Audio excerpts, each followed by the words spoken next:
ឥឡូវហ្នឹងគេតាមតែចេញ anime ថ្មីមួយដែលល្បីខ្លាំងណាស់ដែលមានឈ្មោះថា Dan Da Dan កាប់ពិតរឿងហ្នឹងខ្ញុំបានអាន manga ម្ដងហើយប៉ុន្តែដោយសារតែ anime គេល្បីពេកខ្ញុំសាកទៅមើលម្ដងទៀតទៅហើយវាល្អមើលរបស់គេមែនអញ្ចឹងនៅក្នុងវីដេអូនេះខ្ញុំនឹងធ្វើការសម្រាយរឿងហ្នឹងខ្ញុំសម្រាយមកភាគមុនដំបូងសិនមិនមកតទៀតមិនមកអត់តាមតាអញ្ចឹងដើម្បីកុំឲ្យខាតពេលយូរយើងចូលទៅទាំងអស់គ្នាហ្មងតាចូលមកមុនដំបូងយើងមានតួអង្គឯកស្រីយើងដែលមានឈ្មោះថា Momo Ayashi បបួរសង្សារគេទៅដេតប៉ុន្តែប៉ែនឹងថាអត់លុយទេប៉ុន្តែបើខាងស្រីហ៊ានឲ្យខ្លួនប្រានរឿងលុយអាចបរិច្ចាគឲ្យបានខ្លះប៉ុន្តែបើថ្លៃបន្ទប់ចេញខ្លួនឯងផ្នែកនឹងមើលទៅណាទេផ្នែកថាប៉ែនេះកាកជួយមកសម័យមានសង្សារឲ្យបបួរគេទ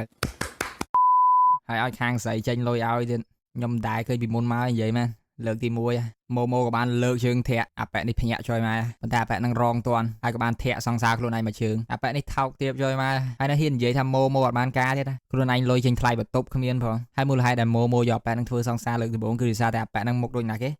Ken Takakura អាប៉ែនឹងណាគេ Damn អូខេសំហេតុសំផលអញ្ចឹងតួអង្គឯកស្រីយើងឥឡូវ sad ខ្លាំងហើយដោយសារតែបែកសង្សារនឹងសេធ្វើអីទេអាសង្សារអញ្ចឹងបន្ទាប់មកម៉ូក៏បានឃើញអាប៉ែនេះត្រូវគេបូលីតួអង្គផងនៅក្នុង anime គេបូលីរហូតមកវិញក្មេងៗមើលវីដេអូនេះកុំបូលីគេវើយហឡូដឹងពួកនឹងច្រឡំថាកូននឹងជាធុងសម្រាមឬក៏មិនគប់ក្តាស់គប់អីដាក់គ្នាបន្ទាប់មកម៉ូក៏បានចូលទៅជួយព្រោះគេជាមនុស្សល្អមិនដូចអ្នកខ្លះទេមិនដូចអាប៉ែនេះទេគេតែពីមើលធ្វើអត់ឃើញហើយពួកនឹងក៏បានឈប់អត់ដឹងកាត់ឲ្យបានឈប់ម៉ូនឹងជាស្អីប្រធានសាលាក៏មិនអត់យល់មិនមកគេខ្លាចហើយម៉ូក៏បានដើរចេញទៅវិញទៅព្រោះដឹងអាប៉ែនេះអានសភៅអីឈួតជួយស្ទាយដើរហ្នឹងដូចស្រៀងបែប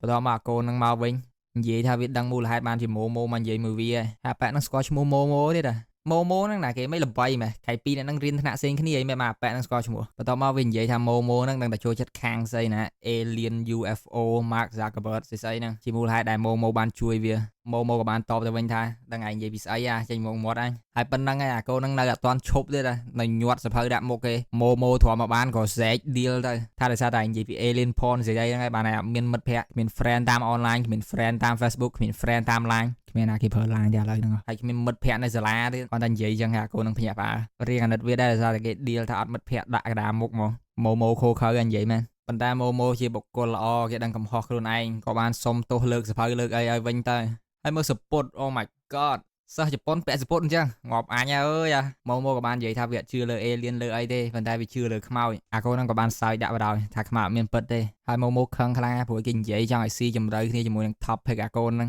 បែរទៅជាគេអត់ជឿវិញបន្ទាប់មកម៉ូក៏បានប្រាប់ថាយាយរបស់នាងហ្នឹងជាអ្នកកម្ចាត់ពួកខ្មោចស្អីណាពូទាយគ្រូអីអាកូនហ្នឹងនៅតែអត់ជឿពីរនាក់ក៏បានឆ្លោះបកាយគ្នាបន្តិចហើយក៏បានភ្នាល់គ្នាប្រាប់ឲ្យខាងប្រុសទៅកន្លែងដែលគេល្បីថាមានខ្មោចហើយបើមានខ្មោចមែនអាប៉ែហ្នឹងត្រូវធ្វើជាកាជះរបស់គេហើយបើខាងស្រីវិញឲ្យទៅកន្លែងដែលគេនិយាយថាមាន alien ហើយបើមាន alien មែនត្រូវតែធ្វើកាជះខាងប្រុសវិញនិយាយគ្នារួចយប់ឡើងពីរនាក់ហ្នឹងក៏បានចាប់ផ្ដើមទៅកន្លែងហ្នឹងទៅម៉ូក៏បានត្រូវទៅមន្ទីរពេទ្យណាគេដែលគេនិយាយថាមាន alien នៅកន្លែងហ្នឹងហើយពួកហ្នឹងហ៊ានមែនភ្នាល់គ្នាទៅមន្ទីរពេទ្យដែលគេទុកចោលម្នាក់ឯងបើខ្ញុំវិញងាប់អញចង់ភ្នាល់ដាក់លុយប៉ុន្មានទៀតក៏មិនទៅដែរប៉ុន្ត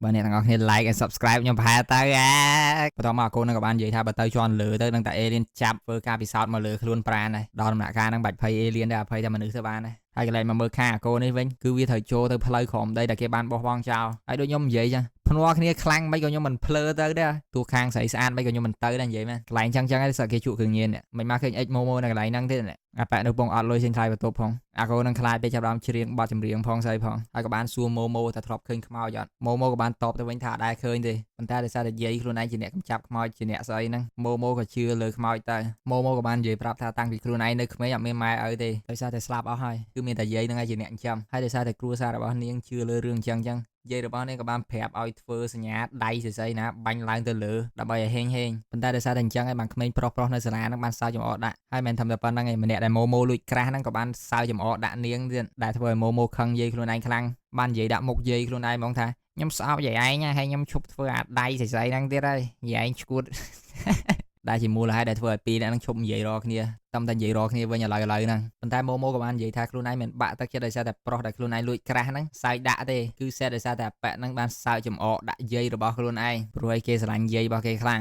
បន្ទាប់មកម៉ូក៏បានសួរអាកូនហ្នឹងវិញថាហេតុអីបានជឿលើ alien បន្ទាប់មកឆ្លើយសួរបួសមកអាកូនហ្នឹងក៏បានចាប់ផ្ដើមឃើញដាមជើងឈាមរបស់មនុស្សវាក៏បានបែរទៅក្រោយឡើងលឿនតែអត់មានឃើញអីងាកមកវិញ វ៉ាក់ខ្មោចនិយាយចាស់ម្នាក់ក៏បានចាប់ផ្ដើមនិយាយថាអញឲ្យឯងជក់ថ្មិញអញបើឯងឲ្យអញលុញពងឯង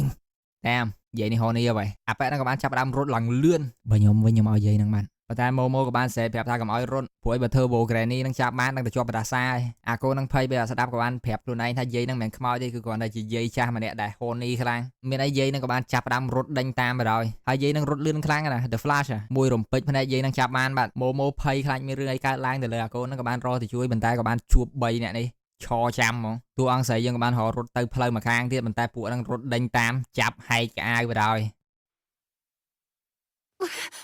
Greetings, female human.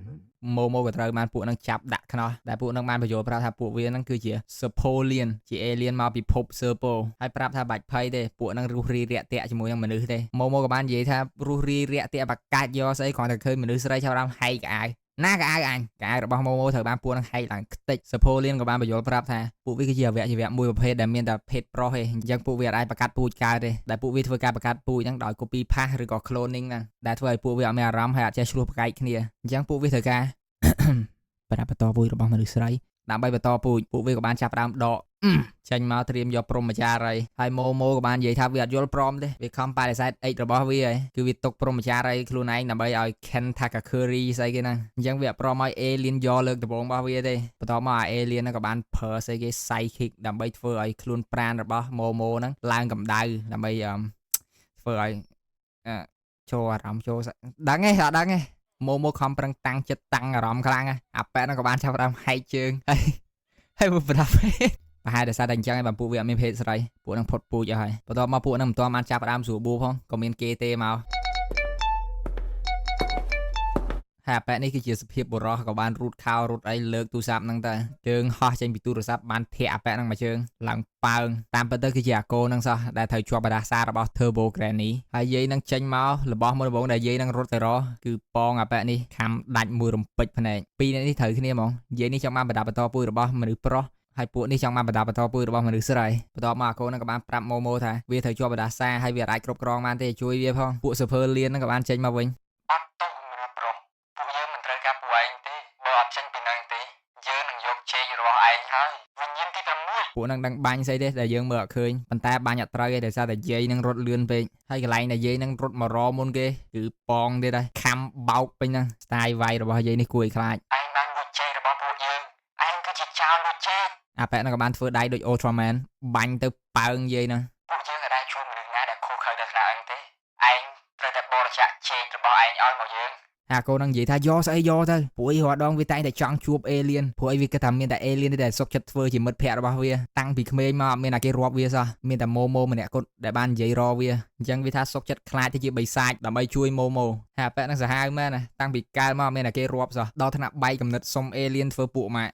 វាយពួកនោះឲ្យបែកថ្នាំមើលអូនគ្រាន់តែអាប៉ែនេះបាញ់ម្ដងទៀតអាកូននេះសុំចុះចាញ់បាទខំប្រឹងនិយាយឡើងលយមែនបន្ទាប់មកអាប៉ែនឹងខំប្រឹងបាញ់ psychic ចូលខ្លួនរបស់ម៉ូម៉ូទៀតម៉ូម៉ូក៏បាននឹកឃើញដល់ដំបូន្មានរបស់យាយខ្លួនឯងថាឲ្យទប់ក្បាលពោះខ្លួនឯងហើយសម័យថាជីនឹងរត់ចេញពីក្បាលរបស់ខ្លួនឯងវ៉ូមើលប្លង់កំប៉ះកន្លែងហ្នឹងនៅពេលដែលម៉ូម៉ូបាន focus ខ្លួនឯងក៏អាចប្រើ psychic power បានហើយក៏បានធាក់អាប៉ែហ្នឹងដោយពេលដែលខ្លួនឯងធាក់អិចរបស់ខ្លួនឯងហ្នឹងប៉ុន្តែលើកនេះធាក់ឡើងប៉ើងចុំឈប់សិនកន្លែងនេះម៉ូម៉ូធាក់ទៅស្ដាំប៉ុន្តែមិនអាប៉ែហ្នឹងប៉ើងទៅក្រោយហ៎អូខេកុំគិតច្រើនពេកតោះ